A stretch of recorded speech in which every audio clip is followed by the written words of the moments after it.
No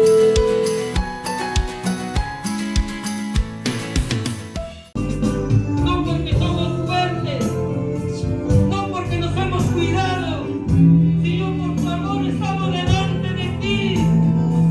Oh, gloria, aleluya. Bendito sea tu nombre. Gracias, Señor Jesús. Gracias, papito lindo. Gracias, Padre Todopoderoso. Extiende tu mano poderosa, tu mano sanadora, tu mano consoladora a cada uno de tus hijos, papito lindo. Porque tú conoces más que yo dolor, sufrimiento, la circunstancia que está pasando cada uno de tus hijos, Padre. Extiéndalos, Padre, tu mano. Dales ese consuelo, Señor. Dales esa fortaleza, Padre.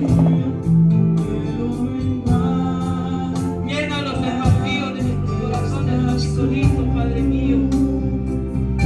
Porque en ti está el gozo, en ti está la alegría, en ti está la esperanza, papá. Gracias, Padre mío. Gracias, Padre mío. Gracias, Padre Todopoderoso. Gracias, Señor Jesús. Vamos a levantar nuestras manos.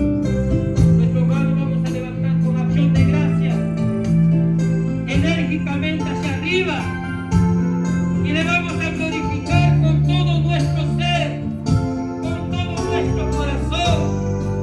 Y le vamos a decir que toda la honra y la gloria sea al Padre, al Hijo y a su Santo Espíritu. Gloria a Dios, gloria a Dios, gloria a Dios. Que Dios me lo bendiga.